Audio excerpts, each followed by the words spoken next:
This is the Everyday AI Show, the everyday podcast where we simplify AI and bring its power to your fingertips. Listen daily for practical advice to boost your career, business, and everyday life. This show is for you. There's no topic. It's anything goes. You asked for it, so we're here. Our first ever, who knows, maybe this will become a thing, but our first ever Freestyle Friday, Ask Me Anything About AI. What's going on, everyone? My name is Jordan Wilson, and this is for you. Everyday AI is your guide to AI. It's for us all to learn how to leverage generative AI to grow our companies and to grow our careers. So if that sounds like you, then you should be going to youreverydayai.com and signing up for our free daily newsletter, because the learning doesn't stop here with the live stream or the podcast. The newsletter is how you put that all into action. So make sure, if you haven't already, go sign up. And hey, like I said, when I say this is for you, it's literally for you, because we asked in our newsletter yesterday, hey, what should tomorrow's show be? And just narrowly, you all wanted to hear Freestyle Friday. So whatever that is, we're going to find out. So, hey, if you're on the podcast, this one's probably going to go all over the place, depending on what our live stream audience wants to hear about today. So, hey, if you are a normal podcast listener, if you're not doing anything at 7:30 a.m. Central Standard Time, it's a great time here on LinkedIn and YouTube. There's actually some of our greatest guests that we've had over the last year. Now show up to the LinkedIn live stream. So it's a great place to network, meet other people who are helping push their organizations forward with AI. So, hey, live audience. So whether it's Frank, who already has a question, Chrissy, our friends here on YouTube, Tara, Doug, everyone else, let me know, what is your biggest AI question, right? If you don't ask it, it's going to be a show just full of random rambling and rants. So get your questions in now. Before we do, though, let's start it off as we do every single day with the AI news. So Olympic organizers just released their plan to use AI in Olympic sports. So the International Olympic Committee has just announced plans to use artificial intelligence in sports, with a focus on identifying promising athletes, personalizing training, and improving judging. Yeah, that'll be a good one. They aim to do this in a responsible way and also use AI to protect athletes from online harassment and enhance the viewing experience for spectators. So AI will play a significant role in the upcoming Paris Olympics, with plans to use it for athlete identification, training, judging, and security. The IOC, so that's the International Olympic Committee, is determined to take advantage of AI while being responsible and ensuring the uniqueness and relevance of the Olympic Games. So yeah, we've seen AI used in a lot of different ways. I think just the Masters had AI commentary. We've seen it used, in tennis. The NBA just kind of announced their AI plans a couple of months ago. So it should be interesting how the Olympics, and this is this going to be kind of a fresh take that sticks around, or is this going to be one of those things like, how they used to have the hockey puck light up, 20 years ago. So we'll see. All right. Our next piece of AI news: the U.S. military just conducted a human versus AI dogfight in the air. So an AI-controlled F-16 fighter jet has successfully engaged in a dogfight against a human-piloted jet. So pretty interesting there, making a significant milestone in the use of machine learning in piloting military aircraft. So the first ever AI versus human dogfight occurred apparently in September at Edwards Air Force Base in California. So this is just coming out now. The autonomous aircraft was called the X-62A Vista, and it has undergone so far 21 test flights and has a modified F-16 fitted with an AI program. I have no clue what any of those letters and numbers mean, by the way. I don't follow fighter jets, but maybe if you do, that means something. But the use of machine learning in piloting military aircraft has been historically prohibited due to safety concerns, but the success of this dogfight program represents progress in the area. All right, last, but I would say definitely not least, Meta has released Llama 3. It's somewhat open source model. So Meta's new large language model and, I guess medium language model, Llama 3, is actually now live. It is already released on cloud providers, model libraries, and on meta.ai. And so far, the company is boasting its improved performance and outperforming other similarly sized models in benchmark tests and human evaluations. So the Llama 3 collection of models aims to be multilingual and multimodal, have longer context, and improve overall performance. So right now there's just 2 released varieties. So there's the smaller 8 billion parameter model, which is benchmarking above the smaller models from Google's Gemma and Mistral. There's also the medium model, the 70 billion parameter model, which is already benchmarking above, Google's mid-tier Gemini Pro 1.5 and Claude 3 Sonnet. And the model that I think most people are going to be looking at that is not yet released is the 400 billion parameter model, which is expected to be the biggest model, but it is still in training. Meta CEO Mark Zuckerberg did release a video yesterday talking about some of these human evaluation scores, right? So we talk about this on the show a lot. The MMLU kind of benchmark, which is one of the most, I would say the most, I don't know if the famous is the right word, but it's one of the most widely regarded benchmarking tests. So that's the massive multitask language understanding test. And it's essentially a benchmark to say like, hey, can this model think, understand, and reason similarly to a human? So most AI experts look at the MMLU scores to see how capable a model is in terms of can it perform tasks like a human across a wide spectrum. So far, Meta's smaller 8 billion parameter model and 70 billion parameter model. So if you think about it as small and medium, already out benchmarking the leading models out there right now, which is interesting. So we'll see if the 400B is going to out benchmark, Claude 3 Opus, which is kind of the leader now by like 0.1 over GPT-4. So there's going to be a lot of model talk and a lot of meta talk, and even what that means, right? It is. Meta is not completely open source, but it is essentially open source for all intent and purposes. That's another episode for another day. But I mean, that's pretty big news. Meta going this open source route with these pretty big models. All right, so let's get into it. Let's talk what you want to talk about. So let me know, what is your biggest AI question from our audience? So, hey, maybe you want to know, I don't know, maybe you want to know something random about AI. Maybe you want to know something meaningful. Maybe you're still trying to implement AI in your company and you've hit a roadblock. Maybe you just want to know what's better between these 2 tools. Maybe you want to know about GPU chips or energy required for the future of generative AI. Maybe you want to know where to start. It doesn't matter what your question is. Today is the day you all are running the show. You're interviewing me, our live stream audience. So let's go ahead. I'm going to go ahead. If you don't have a question in now, please get it in. Please get it in. I want this to be a fun, interactive show. Don't be shy. Our audience, no one's going to laugh at you. People laugh at me, not you.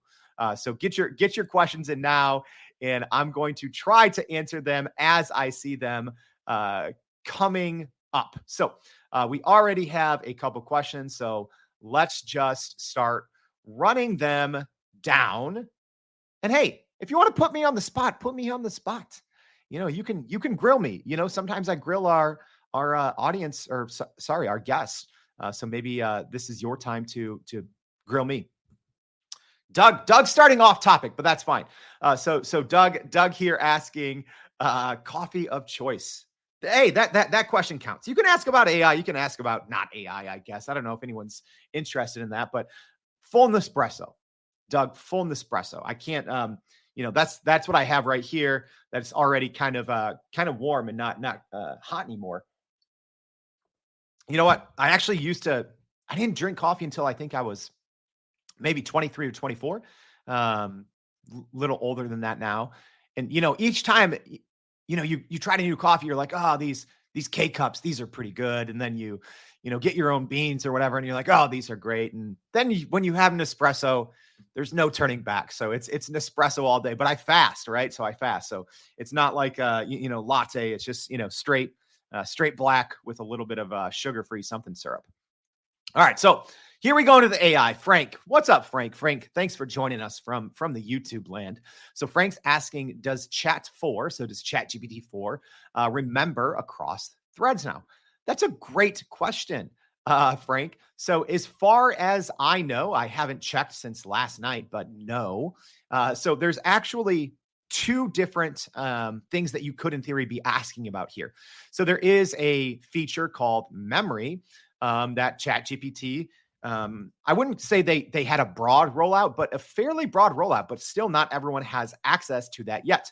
I'm even checking as of last night. I usually check my ChatGPT settings for all my accounts every single day, just for when new features or beta features or features that have been, teased do get publicly released, that I can kind of know about it. So it looks like, at least right now, I don't have access on that account. Let me go ahead and check my other one. So if you want to know, there should be in your settings, you should have a thing that says personalize. So yeah, I still don't have it. So there's two different things here, Frank, and let me try to explain this to our live stream audience. So there is just a memory feature that OpenAI, they promoted it, right? But still not everyone has it. I'm not sure why. So this one, I think there's good and there's bad. And I did a kind of a 5-minute, we do an AI in 5 almost every single day. I did a rundown on the different pros and cons of this. So essentially, when you're having a chat within ChatGPT, ChatGPT is going to decide, what are these things it wants to commit to memory. And then those memories are going to follow you around from all chats. So maybe it might be something personal, like, oh, I'm a marketing consultant and, I care about, edge computing, as an example. So then if you're asking ChatGPT in a new thread about something, it's going to keep that in mind.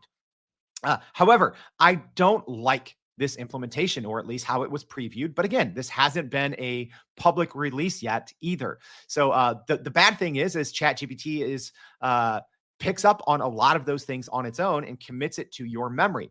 You can obviously go in, and click in your settings and delete things from your memory, but I don't like that. I don't like that ChatGPT automatically applies things to memory and then kind of takes that knowledge and applies it unilaterally to all your chats, because what if it's something that you necessarily don't care about, right?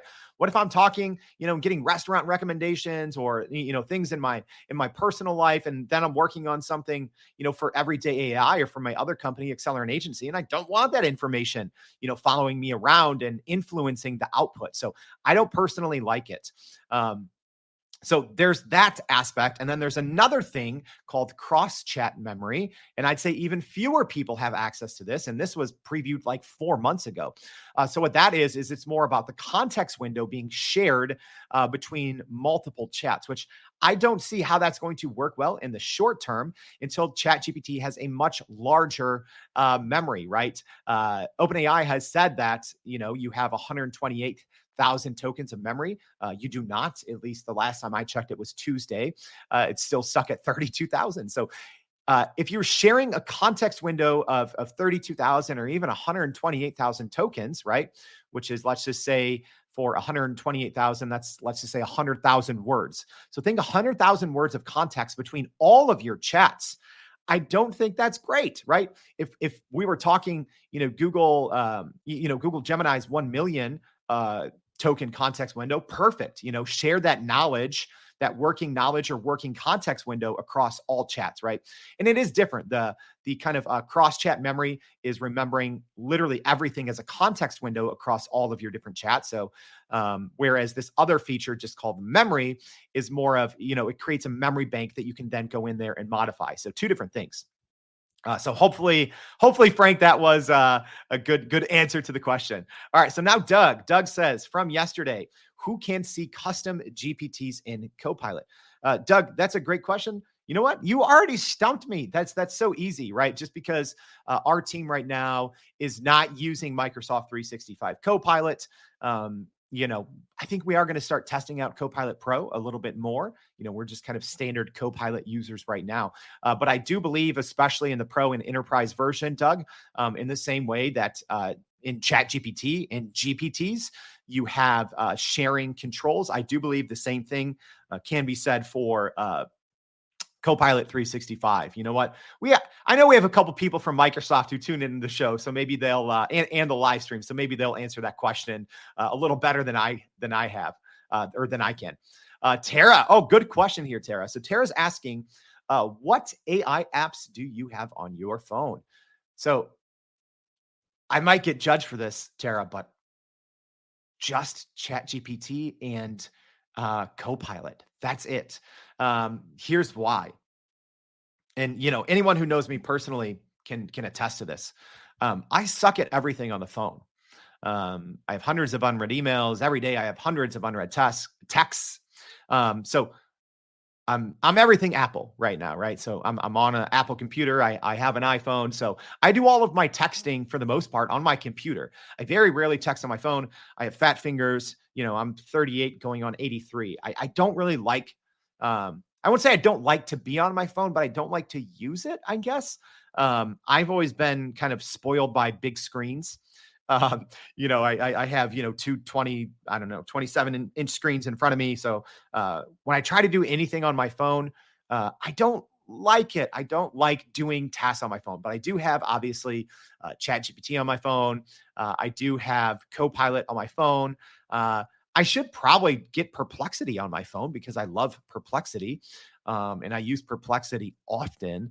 So I actually don't know why I don't have Perplexity on my phone. That's a great question. But yeah, I don't really use apps on my phone a whole lot, which I know I'm probably in the minority, not just for my age group, whatever someone in their upper 30s is. I don't know what that is. What genre? I don't know if that's a millennial or a Gen something. I don't know. Is anyone else in their mid 30s? What are we called? So yeah, I don't actually use apps a lot on my phone in general. All right, Chrissy. So Chrissy asking thoughts on how open source, in quotes, Llama 3 will impact the AI space. Do you think it can handle the PPP model? Oh, good question, Chrissy. Okay, so let me start just with a very, very brief overview of this, open source in quotes, right? I said that to start with. So essentially this, most models that we all use, and if you're a little bit of a newbie, I'm going to generalize. So if you're an expert, some of this is probably a little wrong, but I'm just trying to generalize it, right? So most models that we talk about are closed. They're proprietary, right? So, Google Gemini, ChatGPT, ironically enough, from OpenAI is closed. So, ChatGPT, Gemini, Copilot, Claude, those are all closed models, proprietary, right? You can't go in and see how they work or build off of them. You can with Llama. Llama's, it is somewhat open source, right? So I guess the one thing is it's not an approved open source license. So there is the Open Source Initiative, or OSI, in Llama and Meta do, I guess, not adhere to those standards. So it's Meta's almost trying to redefine what open source means, which I guess when you are one of the biggest companies in the world, and right now you have probably one of the leading open source AI. I don't know any other AI product that would compete with them in the open source space. So maybe they get to redefine what open source is. But traditionalists will look and say, open source, Meta, Llama, not really.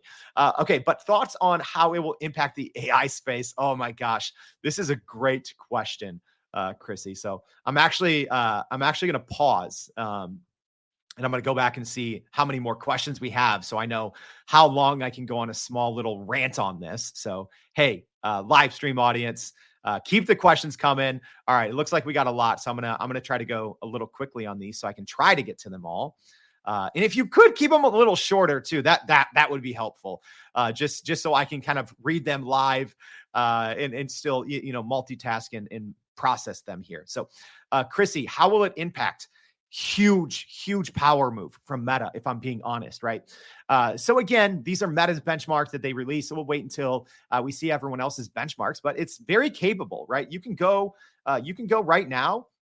Go to meta.ai, right? So you have to sign in with I think a Facebook account. I was playing around with it for 20, 30 minutes yesterday. It's a very capable model for being an open source model. So this changes, right? I think this is one of those things where Meta is looking at the OpenAIs of the world. They're looking at the Anthropics of the world. They're even looking at Google and Microsoft, and they're saying they're in a place of dominance. Meta is, right? Because they're not as affected as everyone else with the potential downside, the potential financial downside of how we as humanity start to use large language models. Specifically, I'm talking about search. So I'm talking, the big players in the room, Google and Microsoft, right? Because they get a lot, Google more so than Microsoft, but those are two big competitors. So they get so much of their revenue from search, right? So there's been so much of this uncertainty about how all these large language models are going to monetize, how AI search is going to change, how traditional SEO is going to change, how search engines are going to continue to make money. So that's something that, is on top of mind for sure for Microsoft and Copilot, and for Google and Gemini, and by proxy, technically, then Perplexity as well. Meta doesn't care, right? I think this is one of those things where, yes, OpenAI now is, probably at the point now they're going to be crossing about $1 billion annual revenue, which is a ton for a company that, just put out its first kind of quote unquote flagship paid product, like a year and a half ago. This is one of those things where Meta, I think, is just being like, hey, let's just create something better than everyone else, not like squash the competitors, but make the competitors less meaningful to their overall strategy, right?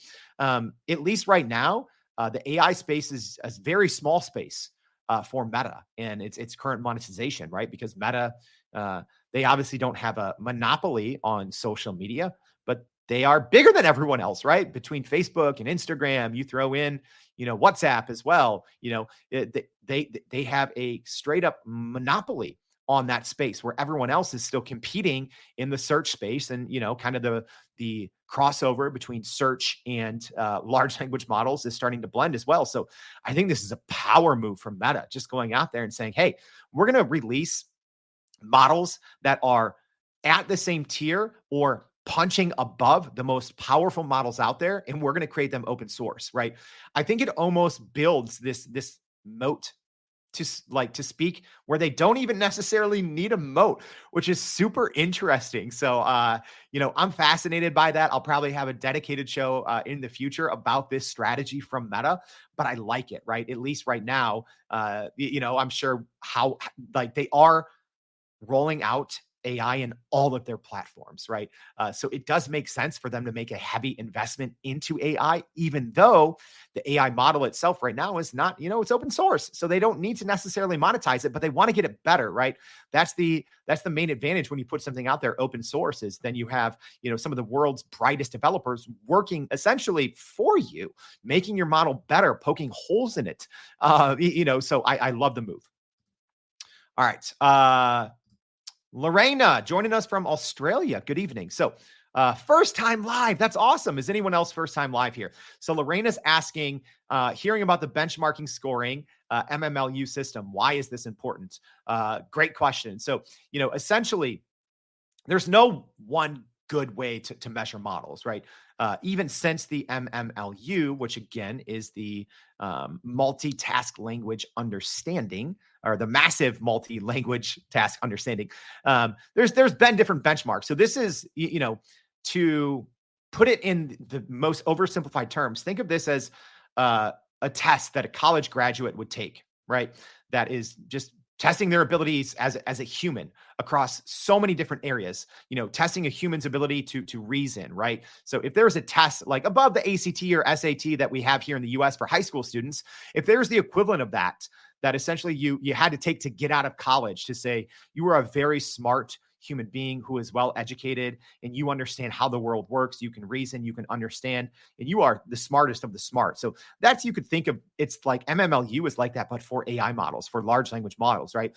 So it's the ability to reason and really understand how this knowledge in its data sets, how the training of this, all of this knowledge in the data set can apply to real world tasks and completing real world tasks at a high level across multiple mediums, right? So that's an easy way to think about it. And it's important because, at least for now, the MMLU is kind of the industry standard benchmark in saying, hey, like, testing it almost like against human performance, right? Because others, there's tests that, oh, this is on math, and there's other tests that are on specified fields, or kind of specialized sectors, so to speak. So MMLUs is kind of an across the board, how close is this model to being able to reason like a human, to be able to understand like a human, trick questions, so to speak. Maybe I'll have to do a dedicated episode on MMLU in the future. Great question though, Lorena. I love that. So, hey, if you are joining us midway through, thank you for tuning in. This is the Freestyle Friday. You guys voted for this in the newsletter. This is what you wanted. I know it's a little random for our podcast audience, but hopefully this is fun for our live stream audience. So Christopher joined from LinkedIn. Thanks for tuning in. Can you say that? Are we on AM radio tuning in? Shout out WBBM. That's my favorite AM radio station here in Chicago. So Christopher says, what are some good resources to learn how to create a local model or cloud that can be pre-trained with my data? Yeah, this is a little more technical for the Everyday AI show, but I'll tell you this. There has been so many new models recently that are now open source. So, obviously I would look at Mistral. I would look at Llama's new model, and then essentially applying RAG. So, there's different processes without getting too technical, that you can kind of apply your own data through RAG. And there's, third-party systems that make that pretty easy now for, people who aren't even very technical. So yeah, without getting too far into the details there, Christopher, I would say look at some of the Mistral, Llama, and then look at some of the kind of popular third-party ways that you can bring in your data, your own data via RAG. Also chat with RTX from NVIDIA. You can tap into other models that way, and it's kind of like a built-in almost RAG system that you can run locally on your PC if you have a certain level of NVIDIA RTX chip. So hopefully that helps. Brian, what's up, Brian? Long time kind of viewer here. So appreciate your support as always. Okay, I like this. What is your number one go-to AI process? Interesting.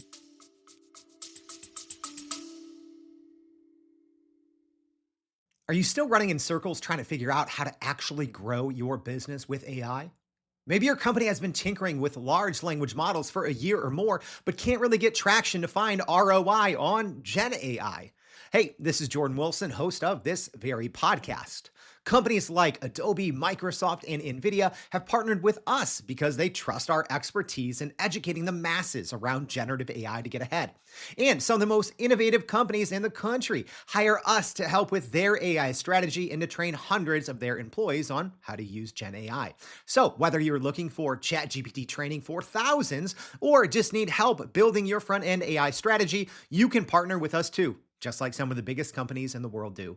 Go to youreverydayai.com/partner to get in contact with our team, or you can just click on the partner section of our website. We'll help you stop running in those AI circles and help get your team ahead and build a straight path to ROI on Gen AI. Okay. I'd say a lot of them are tied, right? And it depends on what I'm working on. But let's just say, hey, for everyday AI, right? Because that's what I spend, a couple hours every single day working on. I'd say my go-to process, which is weird, is chatting with my transcript. Because one of the things that I still do manually as a human is I write our newsletter every day. Right. And our newsletter usually goes out about 2 to 3 hours after the show is done. However, what usually happens in that time is I a lot of times have other meetings. Once I'm done with the show, I might be answering some LinkedIn comments, questions, etc. And then, maybe I start writing the newsletter, which, every single day we recap the show. So probably today, what we'll do is I'll probably pick my, 3 to 5 favorite questions and, just do a little bullet point recap of our take on that. But so Brian, what happens is a lot of times I'm already forgetting, right? Like if I interview someone, we had Darren on the show this week and we were talking about AI and education. And as I recall, I think I had a meeting right after. And so I'm going in to, type up the newsletter. Yes, written by me, a human. And I'm forgetting things. So two tools I love aside from ChatGPT. So if you're saying my go-to AI process, well, one of my go-to AI processes is chatting with a conversation that I had, right? And also full disclosure, sometimes when I'm interviewing someone here on the show, I'm typing down notes or I'm looking at the comments and, looking for a good question for the guest. So sometimes I might miss something that a guest says, even though I'm trying my best to both tune in and to, read and kind of put questions up from you all. So, but to chat with the transcript, what that means is I use Cast Magic. Love Cast Magic. We had the co-founder and CEO, Blaine, on the show. So Cast Magic is an AI powered tool where as soon as I'm done, my coworker Brandon, like he's so quick, but I can, a lot of times I'm chatting with the guest right after the show and I can jump into Cast Magic. It's already there. It has a breakdown of all the key topics, which is great, but I can have a conversation, right? And I can say, oh, what did, I'm just using Darren as an example because he was a guest that we had on the show this week. I can say, oh, what did Darren say about how his son was using ChatGPT, right? Because I want to write about it in the newsletter. I know he referenced it, but there was a detail I forgot. So versus reading through the transcript or, hitting Command F and it's like, oh, what was he talking about? I can just ask a question in Cast Magic of the transcript. I'll often do the same thing with Voila. So Voila is it's a Chrome extension that I use that I like. I technically have a paid version of it, but I think there's a free version as well. So it does something similar. So I can do the same thing. I can go on our website, pages. So as an example, I spoke at a DePaul event here in Chicago. So DePaul is one of the largest private universities in the country. And I was on an AI panel this week. So, hey, shout out, if you're listening, shout out Jackie for inviting me, so one of our, loyal live stream listeners. But I went through with Voila. I looked at some of my old episodes and I just said, hey, recap the 5 main points that we talked about here. Or, I might remember, oh, a guest said this, or, I was talking about a certain news item that day that I wanted to talk about at this, event that I was part of the guest panel for. So I like Voila. It can, use the context of a web page, but you can also save kind of like different prompts, etc. That was a long one. I got to start going through these a little faster. Otherwise, this is going to turn into a 3-hour show. All right. Hey, Theme, thank you for the question.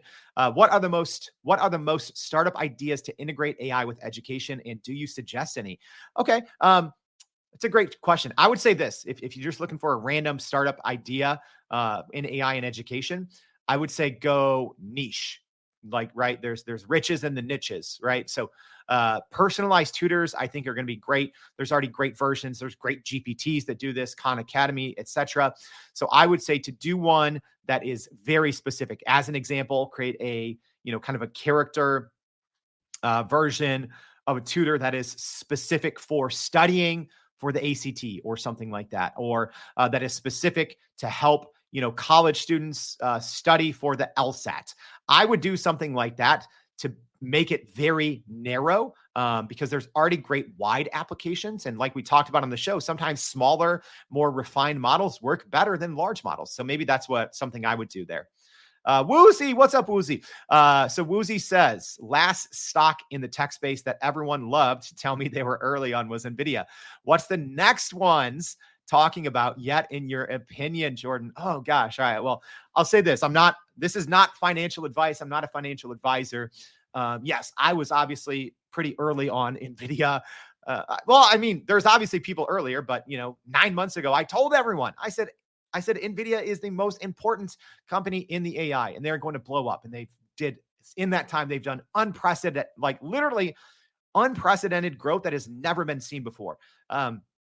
Meta, right? I'll say Meta, right? Like, all right. Yeah. Meta's been around for a while and Meta's stock is strong. Just yesterday, hey, I should be full disclosure, right? After I saw what Meta did yesterday, I'm like, okay, yep, gonna put a little more Meta stock in my portfolio there, right? I'm not doing that a lot, but sometimes I'm like, oh, okay, if I see, a company make a strong move or come out with a product that I'm like, not really, I might go adjust things, right? Like even my portfolio is obviously a little heavy on the tech, the AI side, right? I think there's a fairly popular what is it?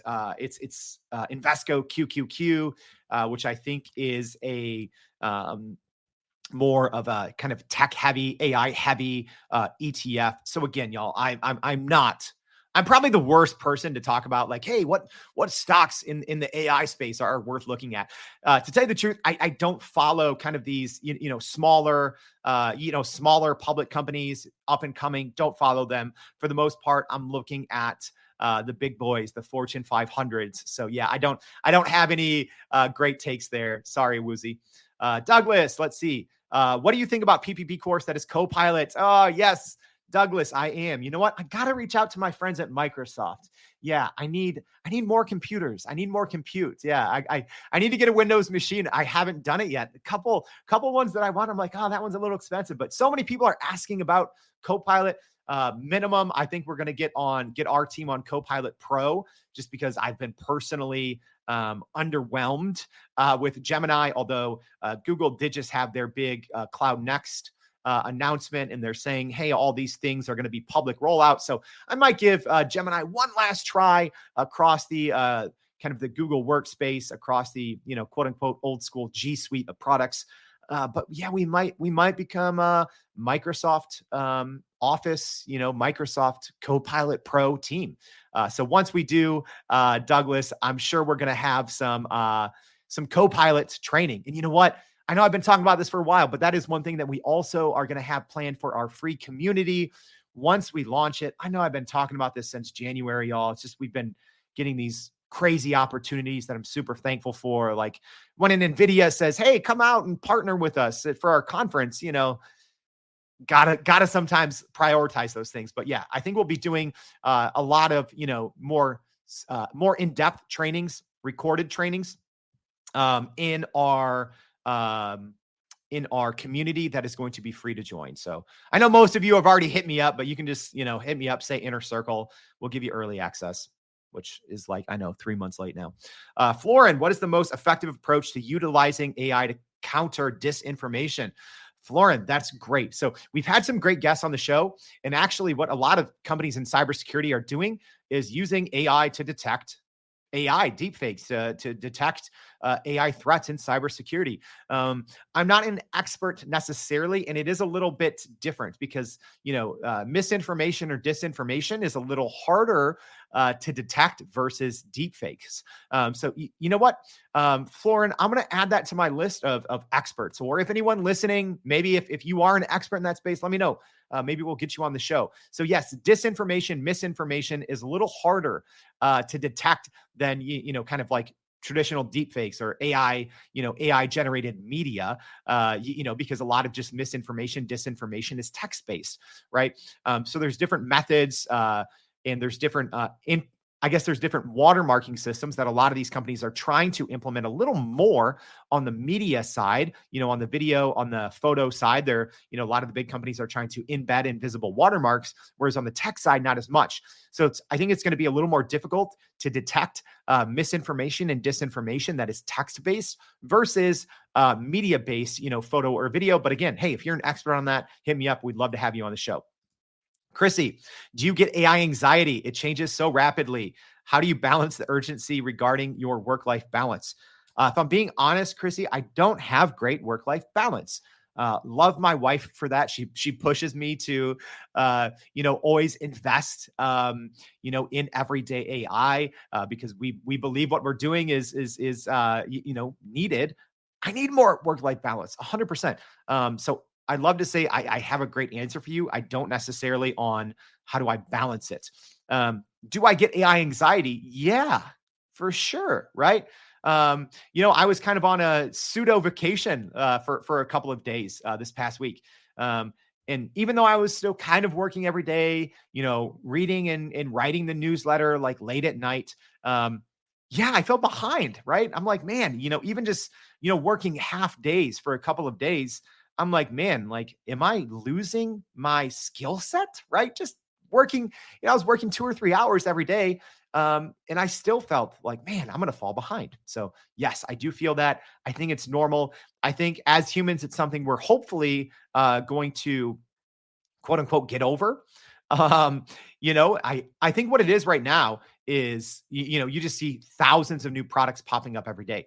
I don't see that continuing to happen because I think eventually venture capital firms, private equity firms are going to stop investing in so many of these startups that I think don't have a moat, and they're just going to get squashed by OpenAI, by Google Gemini, by Microsoft Copilot, by Claude Anthropic. So I don't see this like, oh my gosh, there's these 50 new, AI writing tools. There's these, 20 new AI image tools. I actually see that slowing down because I see the VC and private equity money hopefully drying up. I think like, if I'm being honest, a lot of these companies, hey, you can judge me for it. Venture capital, private equity, a lot of you have no clue what you're doing. Sorry. A lot of you do, right? Yes, the biggest ones. But like still to this day, I'm seeing these companies, right, announce, because I follow these companies on LinkedIn, and I'm looking at their websites, and it's like, hey, this company just raised, a $2.3 million seed round. And I'm looking at the companies that invested in them, and I'm like, that was a bad investment, right? Obviously, they know the company's roadmap, but I'm also saying, hey, I know this next version of, GPT 4.5 or GPT 5 is going to kill thousands of these startups. So I don't understand. Sorry, I know this isn't Hot Take Tuesday. VCs, private equity, reach out to me. You should be talking to me because you're making terrible investments. You're going to be losing so much money. I'm sure you don't care because you're, have $100 billion in your portfolios and you're just taking flyers on random companies thinking they'll get acquired. That's the thing.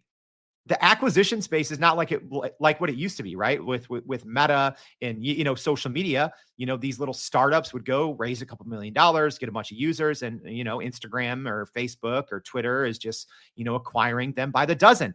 It's not happening in the generative AI space. That's not how it necessarily works. Yes, there is still going to be some acquisitions by these big tech companies, but for the most part, they don't need to, because the next versions of their models, right, especially as it becomes more multi-model, input output, as it becomes more internet connected, they don't need your startup. That's not going to be worth anything. So hey, random Hot Take Tuesday there, but VC companies, private equity, you're losing a lot of your money because you don't know what you're doing. All right, I'm going to try to get to one or two more questions. Some of these are long, sorry, so I'm not sure if they're questions or just comments. So I'm going to go through at the end and see if I missed anything. So I think we have 2 or 3 more here. 2 or 3 more. So let's go ahead and tackle these, and then we'll wrap up the first edition of Ask Me Anything. So Don on Twitter. Wow, cool. Someone's on our Twitter or X or whatever it's called. What's up, Don? You're our first. So Don says, what do the AI large language models do with all the data they collect? Yeah, well, it goes into their training set, right? So as an example, OpenAI just updated its knowledge cutoff date to December 2023. When I tested Meta last night, it looks like their knowledge cutoff is December 2023, which I love it. Now we have 2 different models that only have a 4-month gap in the knowledge cutoff. But essentially, Don, and this is a whole nother conversation for another day because I could talk for hours about this. More and more companies are going to block all of these. The Google, Google has a separate scraper for kind of SEO versus for Gemini. You have the OpenAI bot that scrapes websites for data. More and more publishing companies have already blocked these, so they're finding it harder to scrape data. But essentially, it goes into their models, right? Yes, copyrighted data. Yeah. hey, whether we want to talk about it or not, the elephant in the room, these large language model, these companies, they're going to be facing a lot of lawsuits, especially after we see whatever settlement, which I think is going to be a settlement from OpenAI versus New York Times, is going to be a cascading effect of, dozens or hundreds of lawsuits against these companies that are, scraping the open web. And I know, companies like OpenAI are just even making arguments, right, about like, hey, let's try to argue against copyright law, right? And they're, I know that we talked about in the newsletter before, they kind of put out a letter to the European Union, just not saying like, hey, yeah, we're using copyrighted data, but they're kind of challenging like, hey, this copyrighted, data law here in the US, they're challenging its application and its meaning. So I think that's going to be the norm as well. But essentially, all these companies are scraping everything on the open internet, the closed internet, works of art, copyrighted material. It goes into their data or into the training set. Humans are, training the model on it. They're using a lot of different training techniques. But essentially, what humans do is they look at all this data, they do question and answer pairings, and they kind of train the model, right? And I guess what the companies are saying is, hey, we don't use any one copy, any one piece of copyrighted material. It's a collection, right? So it's like, oh, okay. As an example, if the New York Times releases, something, it's copyrighted. But if the whole world is then talking about it and people are talking about it on podcasts and blogging about it, right? So then they're saying, well, hey, this is public discourse, right? Yes, it was maybe originally copyrighted material, but now it's public discourse. So, these models are essentially very advanced next token prediction engines, are taking all the public discourse, because once something is out there on the internet, everyone else is talking about it, right? Social media, blogs. Are blogs still a thing? Did I just date myself? Other news websites, podcasts, YouTube, etc. Everyone's talking about these things. And then that just becomes part of the public discourse. But all of that data becomes part of the model, right? So that's hopefully helpful. Douglas, given the acceleration of AI, any considerations for specialized live streams in addition to the daily general? Example, everyday AI health, AI science, AI wearables, etc. Douglas, great. I love that. So I have all these ideas, right? I use ClickUp. I have this task in my ClickUp for just like great ideas. It's like, oh, I'd love to do this and this and this. So I've had thoughts of doing essentially a weekly series with other guests that, come on, once a month, and having like 4 rotating categories. Like as an example, maybe like creativity, health, finance, and general business, whatever. And then having like rotating guests that come on the show, and we do one deep dive, and it's kind of this panel, this same group, and then doing that show like once a week. Right now it's a capacity thing for myself, right? If I'm being honest, because I have so many great ideas, and I love these great ideas, keep them coming. Because at the same time, we're also getting a lot of great opportunities, to train large companies on prompt engineering, which is something that we're excited about. Great opportunities to go speak at conferences, to speak in panels. So yeah, it's balancing new initiatives with other opportunities that kind of quote unquote pay the bills. So Douglas, I love the idea. It's been an idea now for many months, but I love your suggestion here. Even the wearables, never thought about that one. That could be a cool kind of a specialized thing there. All right, Ty from YouTube. What's up, Ty? What are your suggestions about sharing AI chats and tools with people who don't necessarily share an account? I'm thinking about coworkers with separate accounts or teachers and students. It's great. It's a great way to learn, right? It's a great way to learn prompting. It's a great way to learn how to interact with the model. So if you have one person on your team who is great at prompt engineering, who's great at getting the most out of models, they can go through that whole chat. They can share that chat with others, right? They have to have an account. So as an example, if I have a great chat in GPT-4 and I'm calling on all these other GPTs, I can't just share that to someone who doesn't have an account. They have to have an account. And if they want to use it in the same way that I'm using it, not only do they have to have a ChatGPT Plus account, right? Because otherwise they won't be able to access it, but they'd also have to first install and use those GPTs if they want to continue using them in the chat context that I share with them. So I think that's a great way to collaborate cross team. If I'm being honest, I think it's one of the most underutilized features of most large language models is the ability to share chats They're not quite collaborative yet. So it's essentially, the equivalent of, if you have a file on your desktop, like a Word doc, and you create a copy of it and send it to someone else. They only get what you did up until that point. It's not like you can both collaborate on a live chat. That's not how it works. Although that's where I see, I would have thought Google would have been the leader in that. Didn't happen yet, but I do see that's where it's going. There's other third-party systems that allow that kind of real-time collaboration working with APIs. I don't necessarily think those third-party tools are very good, mainly because you can't always use all the features, right?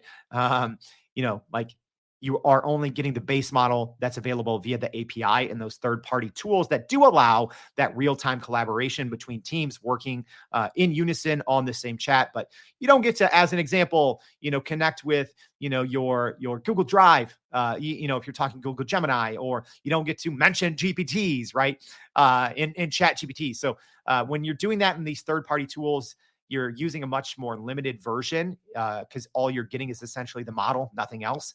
And I think the true capabilities of large language models, especially in real business applications, come from these quote unquote third-party features, integrations, whatever you want to call them. You have a couple plugins from, Microsoft Copilot, etc. That's where I think you get the real power and business utility. Woo! That was a lot. All right, y'all. Was this good? I probably missed a couple. I probably missed a couple comments. I'll go through the live stream here and try to get to any questions. But let me know, yes or no. Did you like this show? Was it terrible? Should we never do it again? Or maybe should it be a thing that we do every once in a while, right? Maybe every once in a while, if we don't have a show planned for Friday, we'll throw out a little Freestyle Friday or whatever this thing's called. Hey, you guys voted for this, right? Not if it stinks, I can't take, all the blame. You all wanted a little like ask me anything informal Q&A. Hey, podcast audience, I know this one was all over the place, but hopefully you learned from some of our great questions from our live stream audience. So, hey, as a reminder, if you haven't already, please go to youreverydayai.com. I'm going to pick either the favorite questions that we talked about here on the live stream, or, maybe I'll actually pick one or two that I didn't get to as well and answer those in the newsletter. So should be a fun kind of random newsletter today, but there was a lot of news that we're going to dive into a bit deeper as well. So thank you for tuning in for our first Ask Me Anything Freestyle Friday show. Hope this was fun. Thanks for tuning in. We hope to see you back next time and every day for more Everyday AI. Thanks, y'all. And that's a wrap for today's edition of Everyday AI. Thanks for joining us. If you enjoyed this episode, please subscribe and leave us a rating.